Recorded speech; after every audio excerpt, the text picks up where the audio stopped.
पास कुछ है लेकिन फिर भी वो नहीं देगा, क्योंकि देने वाला वो नहीं है, लेने वाला हम है।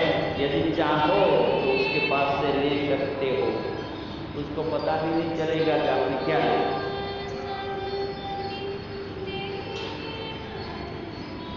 लेकिन वो शक्तियां आपके पास है।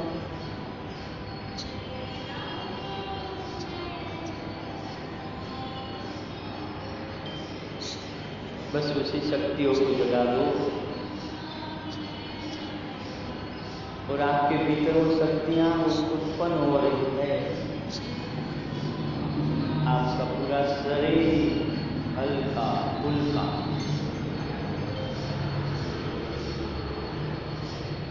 सारे कष्ट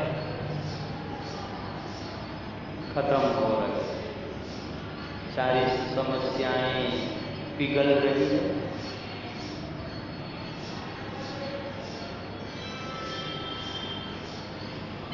ऐसा सुंदर मौका, ऐसा सुंदर अवसर बार बार नहीं आता। हमारे लिए हर समय एक नई शक्तियों का जन्म देने की क्षमता रखता है। हर वक्त एक नई ऊर्जा का जन्म, जो आपको और आपके परिवार वालों को सुखी करने के लिए पर्याप्त है।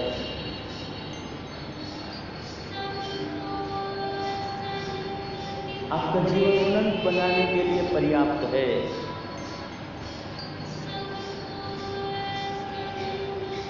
ये आप ही के हाथों में है।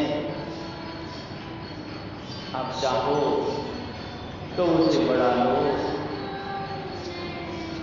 नहीं तो अभी तक जी रहे थे तो उसमें नया क्या है।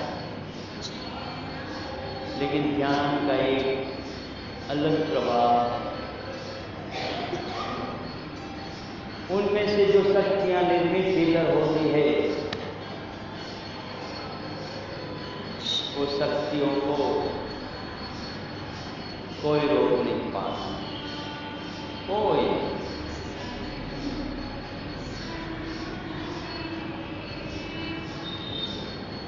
बस आप अपनी शक्तियों को बढ़ाते रहो।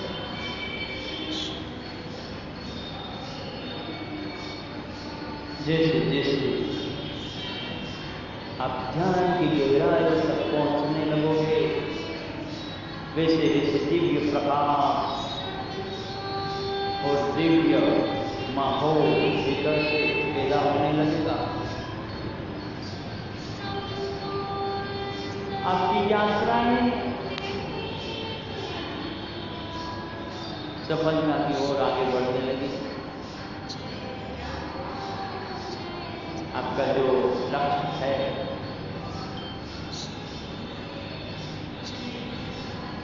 वो लक्ष्य की ओर आप आगे बढ़ रहे हैं। तो सन्यासी सबको ऐसा सिखा रहा कि बस कुछ करो नहीं, परमात्मा का नाम लो। तो दो तीन पागल उसे मिल गए,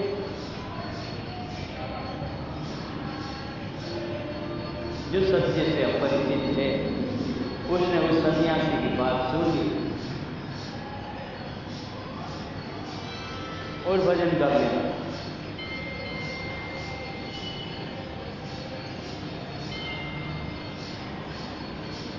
2 दिन हो गए, 3 दिन हो गए, 5 दिन हो गए, कोई खाना लेके नहीं आया।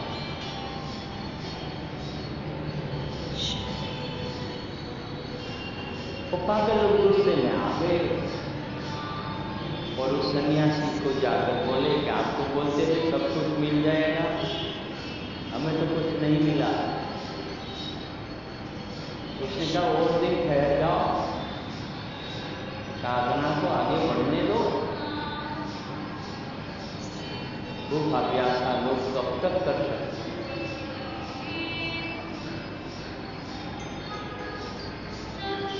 आखिर में उन लोगों ने ये छोड़ दिया। और मेहनत करने लगे। तो खाना भी मिला, पीना भी मिला और रहने का भी मिल गया। मेहनत करने लगे तो सब कुछ मिलने लगा, क्योंकि कर्मण्येवाधिकारस्ते मा फलेषु कदाचन। कर्म करते रहो, फल तो मिलता रहेगा।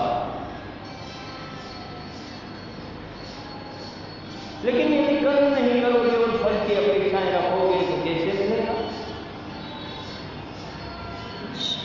यदि कर्म नहीं करोगे, अपने सांसों की शक्तियों को नहीं जानोगे, अपने हाथ पैरों की शक्तियों को नहीं जानोगे, परमात्मा ने जो वक्त हमें दिया है उस वक्त की कीमत नहीं समझोगे, तो कौन बचाएगा आपको?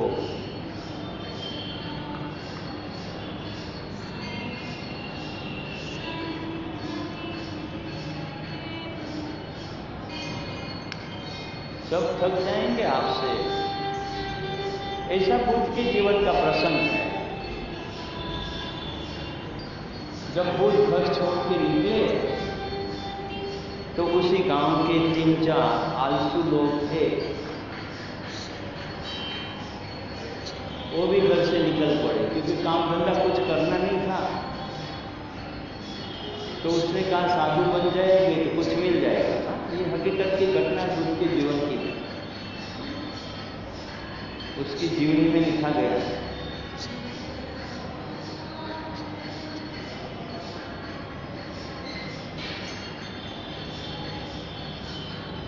तो बुद्ध जा रहे थे, वो लोग पीछे पीछे जा रहे थे।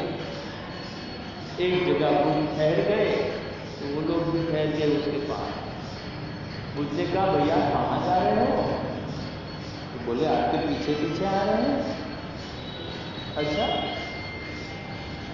क्यों मेरे पीछे पीछे आ रहे हो? क्या आप संन्यास ग्रहण किया है, आपको राजकुमार थे, हमें ऐसा लगा कि आप यदि सन्यासी हो और संसारी ने राजकुमार होते हुए भी संन्यास ग्रहण किया है तो उसमें कुछ ज्यादा होगा। और वैसे भी हम कुछ काम धंधा करना तो जानते नहीं, करना भी नहीं चाहते।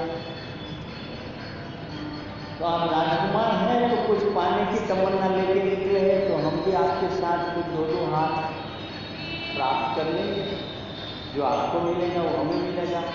बुद्ध ने कहा ले लो भैया, बहुत कठिन मार्ग है, अभी तो मैंने चलना शुरू किया है, न जाने कब क्या मिलेगा। उसने कहा कोई बात नहीं, जब आपको मिलेगा तब हमको भी मिलेगा, हम आपके साथ साथ रहेंगे। बुद्ध ने कहा ठीक है भैया, चलो 1 से 2 और 2 से 5 चलो। तो 5 निकल।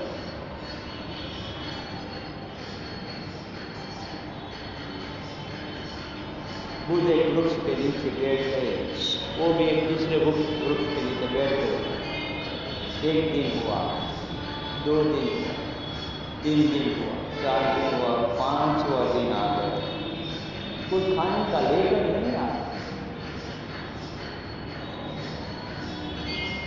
वो 5-4 भीतर बातें करने लगे कि बुद्ध तो राजकुमार होते हुए भी खाना नहीं मिलता तो चलता है, क्योंकि उसने पहले बहुत अच्छा अच्छा खाया है, लेकिन हमको पहले से ही कुछ खाना नहीं मिला है।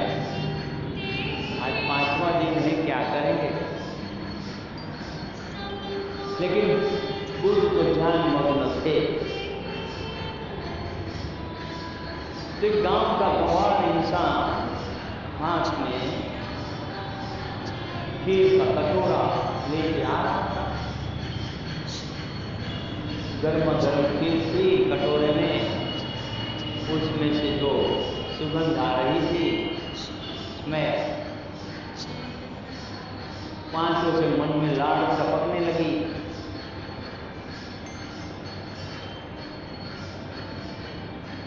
और वो इंसान सीधा बुद्ध के सामने आकर बुद्ध के सामने रख दिया।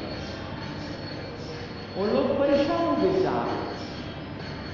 कि ये तो आंखें बंद करके बैठा है, उसके सामने रख दिया, हम खुली आंख कर बैठे, कब से भूखे प्यासे, हमको ये नहीं देगा।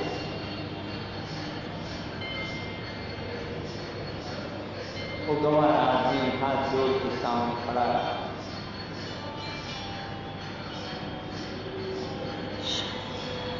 कुछ वक्त गुजरा और पलकें खुली भगवान बुद्ध, और उसने देखा कि सामने खीर का कटोरा था। बुद्ध पहचान गए कि कटोरा लेने वाला कौन है, कटोरा लेके आने वाला गंवार आदमी कौन है। उसने कहा, इंद्र तू क्या चाहता है, क्या चाहता है तू? हमारा तप भंग करना चाहता है तू? इंद्र छो गया मुझे, कटोरा उठाकर सामने नदी बह रही थी, उसमें डाल दिया भगवान बुद्ध ने वो कटोरा। उचार लोग आग बबूले हो गए। अरे भाई, तुम्हें नहीं खाना था तो हमें तो दे देना था, हमें दे दिया होता तो अच्छा।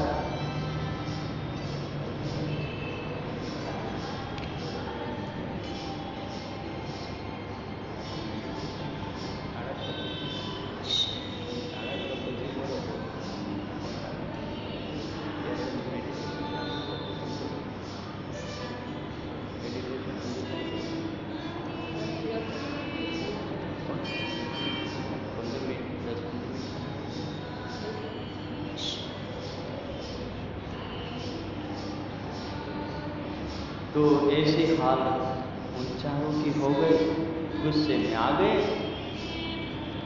और बुद्ध से कहा कि हमें तुमसे कोई नाता नहीं। बुद्ध ने कहा, मैंने कहा तुमसे नाता जोड़ा है भैया, तुम जोड़ के बैठ गए। तो मैंने कहा ठीक है भाई, तुम भी साथ चलो। फिर बुद्ध वहां से निकल पड़े और कई योग की पाठशालाओं में गए, कई आश्रमों में गए, कई बड़े बड़े गुरुओं से ज्ञान लिया, योग की दीक्षाएं ली, और सारे हिंदुस्तान के जितने भी योग केंद्र थे ने, उसमें से योग का ज्ञान लिया।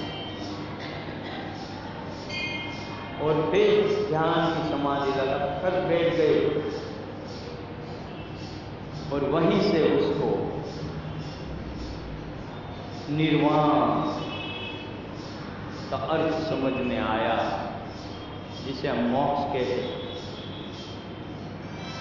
समस्याओं से रहित जीवन, कोई समस्या ना हो, ऐसे जीवन की प्राप्ति होती है। लेकिन जो लोग फल की अपेक्षाएं करते हैं ने, तो पीछे रह जाते। अपने सांसों की शक्तियों के पास से अपने आप शक्तियां मिलने लगेगी, अभी उसका आप प्रयत्न पूर्वक अभ्यास करोगे तो। अभ्यास आपको ही करना है, आपके लिए ही करना है, लेकिन धीरज से, तप से,